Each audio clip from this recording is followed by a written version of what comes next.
देखिए 27 नंबर में निम्नलिखित प्राप्ति एवं भुगतान खाते से 31 मार्च 2018 को समाप्त होने वाले वर्ष के लिए आय व्यय खाता बनाइए। कहता है जिसमें आपको बहुत कुछ है दिया हुआ, प्राप्ति और भुगतान साइड में जो सब है उस तो है ये है। एडजस्टमेंट सबसे पहले देख लीजिए। एडजस्टमेंट है कि दान का आधा आय समझा जाए, यानी दान जो है वो आयगत होता है। अगर मान लीजिए कुछ नहीं कहा गया रहे तो चंदा से तुलना करके देखते हैं कि चंदा से ज़्यादा है तो पूंजीगत होता है, चंदा से कम है तो आयगत। लेकिन जब स्पष्ट कह दिया है तो जो कहा हुआ है वो मान के काम करेंगे, ठीक है।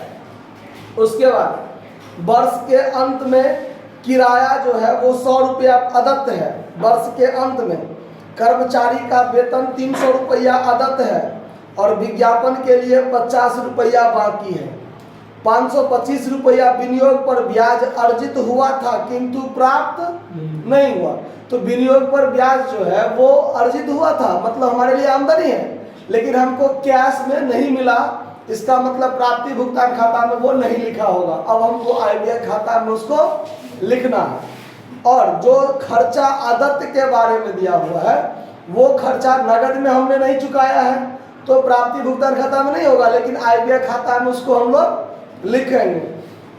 तो देखिए इनकम एंड एक्सपेंडिचर अकाउंट जब बनाएंगे, income and expenditure account, income and expenditure account for the year ending, for the year ending क्या तारीख को कहता है बनाने के लिए? 31 मार्च 18, 31/3/2018। देखिए DR CR, इधर एक्सपेंडिचर अमाउंट, इनकम अमाउंट। तो इसमें भुगतान में जो आपको दिया हुआ है वो डेबिट में आ जाएगा। तो चैरिटी 10,500 है, टू चैरिटीज 10,500, कोई एडजस्टमेंट नहीं इस पर। सैलरी 2600 का है, टू सैलरी 2600 का दिया हुआ है, ठीक है।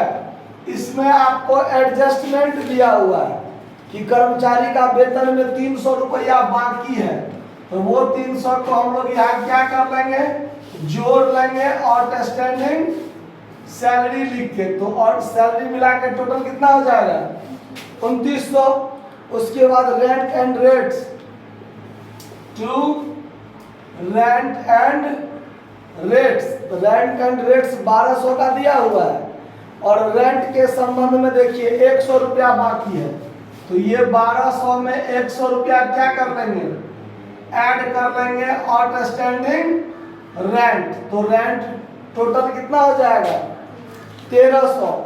और देखिए printing and stationery 300, to printing and stationery 300, इसमें कोई एडजस्टमेंट नहीं है।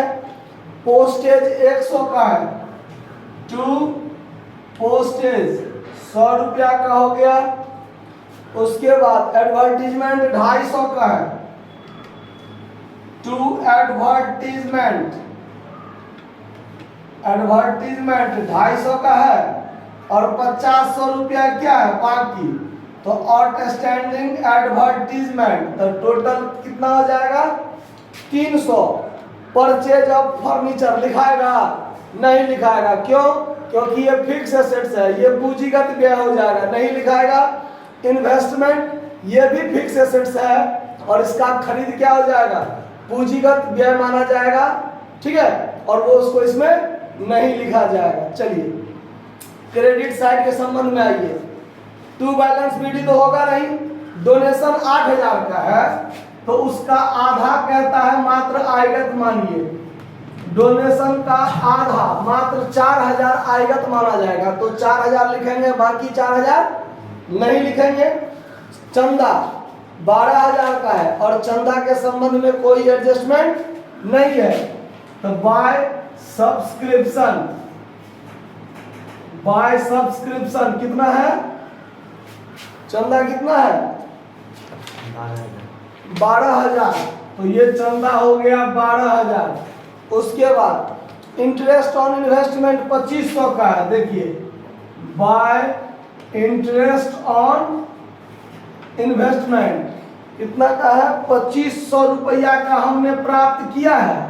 अब 525 रुपया जो है वो एक्रूड है, एक्रूड इंटरेस्ट है, मतलब अर्जित हो गया है, आमदनी हो गया है, मगर नगद में प्राप्त नहीं हुआ, इसीलिए प्राप्ति भुगतान में लिखा है, लेकिन आय व्यय खाता में ये लिखाएगा।